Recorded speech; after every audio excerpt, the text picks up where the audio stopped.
ఏంటి బాబాయ్ వాడిని చంపేస్తాను నరికేస్తానన్నావు? ఈ తాడుతోనే? తాడే కదా అంత తేలిగ్గా తీసేకమ్మా.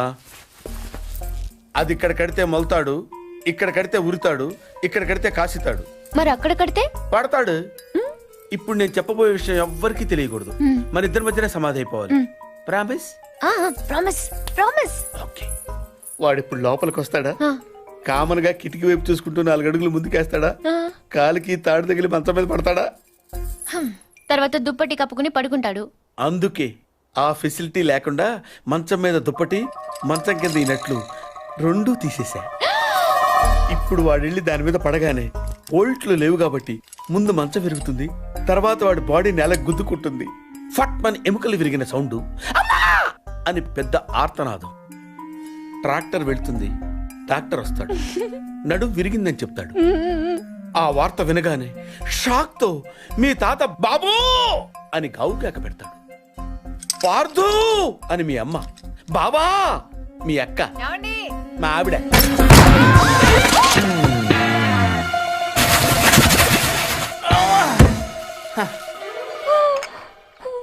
మా ఆయనేడే ఇప్పుడు కిందకెళ్ళాడు పిన్ని. అబ్బా ఈయన ఒక్క చోట ఉండడు కదా, చంపేస్తున్నాడు అనుకో.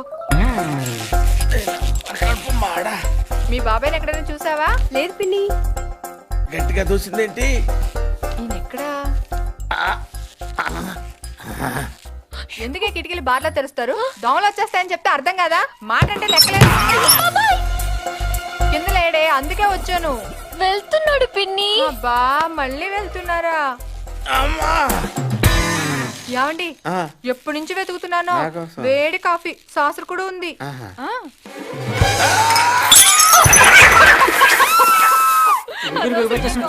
మాట కూడా రావట్లేదు. అయ్యో పాత రూమ్ తీసుకెళ్ళి అక్కడైతే గాలి బాయేస్తుంది. తొందరగా తీసుకెళ్ళండి. అయ్యో ఇక్కడ ఇక్కడ పడుకోబెట్టండి. ఇక్కడ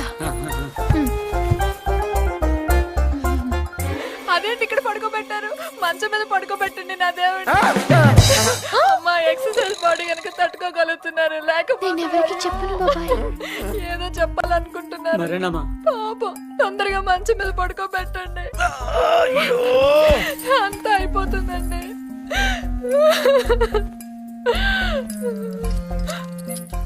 ఏంటండి ఇవి ఎక్కడవి? ఈ మంచానివే పిన్ని.